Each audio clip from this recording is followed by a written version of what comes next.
He was 15 years old, broke, and had never lost a single competition in his life. Not because the other kids were not talented, but because what came out of Otis Redding's throat when he opened his mouth was not something you practiced or learned or borrowed from someone else. It was something that had been burning inside him since the day his father got sick, and someone had to figure out how to keep the lights on. The Douglas Theater sat on the corner of Broadway and 5th Street in Macon, Georgia, and on Saturday afternoons, it was the most important building in the entire black community of that city. It was not much to look at from the outside. A plain brick facade, a marquee with half the letters missing, a front door that's stuck in the summer heat. But inside, on those Saturday afternoons, something happened that no amount of poverty or Jim Crow segregation or broken dreams could take away from the people who walked through that door. There was music, there was laughter, there was a stage. And for a few hours every week, the weight of being black in the American South in the late 1950s lifted just enough for a person to breathe. The year was 1958. Otis Ray Redding Jr. was 15 years old, and he had already decided that the stage was the only place in the world where he made complete sense. Not the streets of Tyndall Heights, the public housing project where his family had lived since moving from Dawson, Georgia, when Otis was 3 years old. Not the schoolroom at Ballard Hudson High School, where he had been struggling to concentrate since his father had gotten sick. Not the gas station where he pumped fuel for white men who looked straight through him like he was made of glass. Only the stage, only the microphone, only the moment when he closed his eyes and let the sound come out. His father, Otis Sr., had been a powerful man once. A man who preached at the Vineville Baptist Church on Sunday mornings with a voice that filled every corner of the room, and then worked as a maintenance worker at Robins Air Force Base during the week. A man who had moved his family from the sharecropping fields of Terrell County to the relative stability of Macon because he believed that a city could give his 6 children something that the cotton fields never would. He believed in possibility the way a preacher believes in God, completely and without reservation. But tuberculosis does not care what a man believes. It does not care about his dreams or his children or the sermons he has prepared for Sunday. It moves through the lungs quietly and patiently, eating away at the tissue, turning breath into labor, turning a strong man into someone who gasps for air in a hospital bed while his wife works double shifts at Woolworths and sells Avon product door to door just to keep 6 children fed. Otis was 15 when the family situation became impossible to ignore. The hospital bills were mounting. His mother was exhausted. His brothers and sisters were too young to do anything meaningful about it. And Otis, the boy with the voice, the boy who had been singing in the church choir since before he could read, the boy who had already started turning heads at local community events, made a decision. He dropped out of Ballard Hudson High School, not because he was lazy, not because he did not value education, but because he understood something at 15 that most adults spend their entire lives refusing to accept. Sometimes love is not a feeling. Sometimes love is a choice you make at great personal cost because there is simply no other option. He dug wells. He hauled bricks. He worked roofing jobs in the Georgia heat, climbing up onto sweltering surfaces in the middle of summer, laying down materials while the sun pressed down on his back like a hand to try to push him into the earth. He pumped gasoline at a station near the highway and watched cars full of white families drive past him toward vacations and futures and lives that felt like they existed on a different planet entirely. But every single night, without exception, Otis sang. He sang on the porch of the Tyndall Heights apartment while the neighbors gathered on their stoops in the thick Georgia evening. He sang walking to work in the early morning before the city had fully woken up. He sang in the bathroom, in the kitchen, in the stairwells of the housing project where the acoustics turned his voice into something enormous. Singing was not a hobby for Otis Redding. It was not something he did when he had spare time or when the mood struck him. It was the thing that kept him from disappearing entirely into the grinding weight of a life that had asked far too much of him far too soon. Then someone told him about the talent show at the Douglas Theater. $5 to the winner. Every Saturday afternoon. Open to anyone who wanted to get up on that stage and try. $5 was not a fortune, but in the Redding household in 1958, $5 was groceries. $5 was the light bill. $5 was the difference between eating and not eating on a Tuesday night. Otis entered. He walked up to that stage on a Saturday afternoon in the fall of 1958 wearing the best clothes he owned, which were not very good clothes at all, and he sang a Little Richard song. He had idolized Little Richard for years.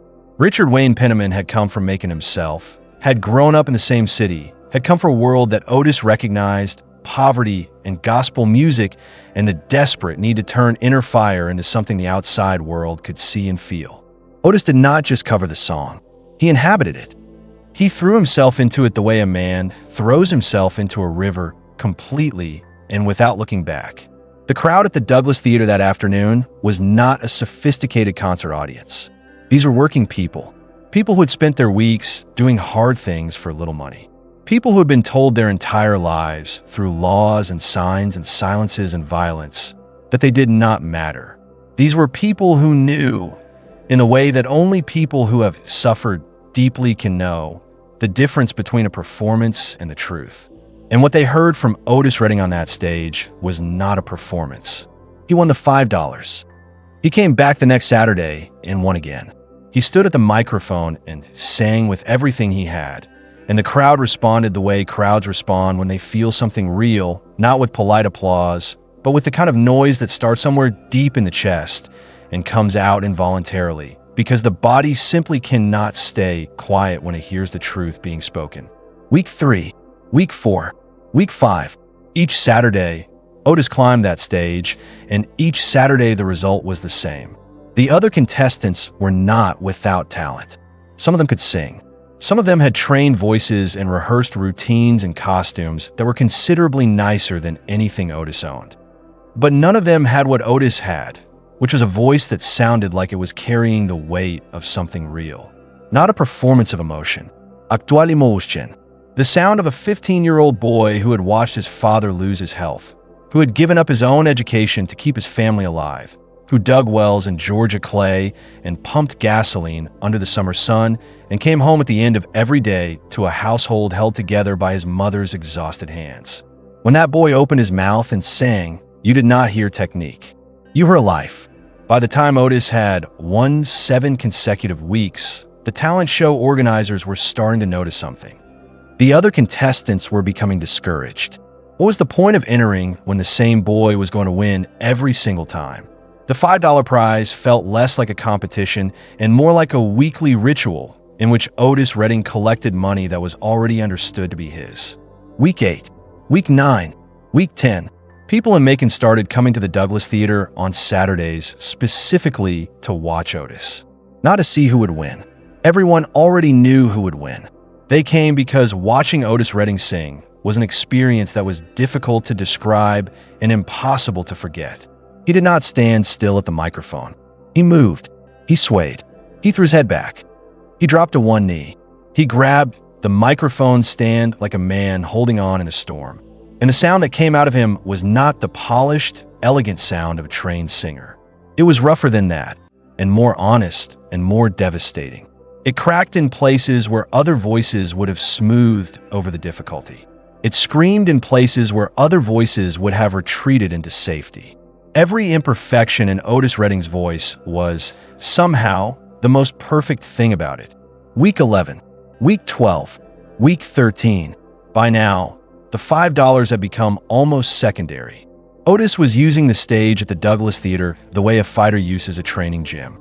Every Saturday was a chance to learn something new about his own voice, about the relationship between a performer and an audience, about the precise and mysterious alchemy of making a room full of people feel something they did not expect to feel when they walked through the door. He was 15, then 16, and every week he was becoming more of what he already was. Week 14, Week 15. After the 15th consecutive victory, one of the organizers found Otis backstage. The man was not unkind about it. He was direct. He told Otis that the talent show existed to give young performers in the community a chance to be heard, and that as long as Otis kept entering and winning, nobody else had a chance at all. He told Otis that he was going to have to stop competing. Otis Redding stood there in the backstage of the Douglas Theater and listened to a man tell him that he was too good to be allowed to continue. that his presence was unfair to everyone around him, that the right thing to do was to step aside. He had just turned 16. He had been digging wells and hauling bricks and pumping gasoline to keep his family alive. He had given up his education and his teenage years and most of what the world considers a normal adolescence. And now he was being told that the one place where all of that sacrifice translated into something beautiful, where all of that pain became music that made people feel something, was a place he was no longer welcome to compete. He took the news the way Otis Redding took most things in his life. He absorbed it. He stood with it for a moment. And then he nodded, collected the $5 he had won that afternoon, and walked out of the Douglas Theater into the Georgia night. He had not stopped singing. If anything, being removed from the talent show clarified something for Otis that had been forming in him for years without a clear shape. The validation was never the point. The $5, as much as the family needed it, was never the point. The trophy or the title or the recognition was never the point. The point was the sound itself. The point was what happened in a room when he opened his mouth and gave everything he had. The point was the woman in the third row who closed her eyes and put her hand over her heart. The point was the old man in the back who had not smiled all week and smiled then. The point was the teenager near the exit who had come in empty and left with something she could not name but would carry with her. That was the point. That had always been the point. Otis Redding spent the next several years doing what he had always done, working hard jobs during the day and singing wherever anyone would let him at night. He played small clubs around Macon. He sang with a local group called the Shooters. He performed wherever a microphone was available and an audience was willing to listen. He was not famous. He was not wealthy. He was a young black man from the projects of Macon, Georgia, with no formal training and no industry connections and no obvious path to the kind of career he was beginning to believe was possible. But he had something that no amount of money or training or connection could manufacture. He had a voice that sounded like the truth. And in the music world, as in every other world, the truth has a way of eventually finding its audience.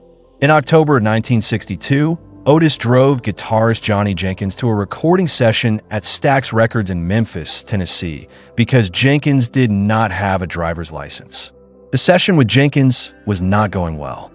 There were about 40 minutes of studio time left over at the end, and someone in the room, moved perhaps by some instinct they could not fully explain, asked Otis if he wanted to try something. He walked to the microphone. He sang a ballad he had written called These Arms of Mine. The studio went quiet. Jim Stewart, the owner of Stax Records, sat behind the glass and felt something shift in a room that he had not expected to feel that day. He signed Otis Redding before the afternoon was over. The boy who had been banned from a $5 talent show in Macon, Georgia, for being too good, had just walked into one of the most important recording studios in American music history as a driver and walked out as an artist. 15 weeks, $75 total. That was the entire financial reward Otis Redding received from the contest that first showed the world what he was. But what those 15 Saturdays at the Douglas Theater really gave him had no dollar value at all. They gave him a laboratory, a place to learn what his voice could do to a room full of people, a place to fail quietly and succeed loudly and grow into the artist he was always going to become. The organizers who told him to stop coming back thought they were closing a door. What they actually did was push him toward every stage that came after. And every stage after that was just a bigger version of the same thing. A boy from Tyndall Heights with something burning inside him that the world could not look away from. If the story hit you somewhere real, if you felt what it means to be told you're too much, too loud, too good for the room, share this video with someone who needs to hear it right now. Subscribe and turn on notifications so you never miss another story about the men and women who built the music that built us. And leave a comment below telling us, have you ever been told to stop because you were making it too hard for everyone else? Because sometimes that is not rejection. Sometimes that is the universe pointing you toward something larger than a $5 prize. We will see you in the next one.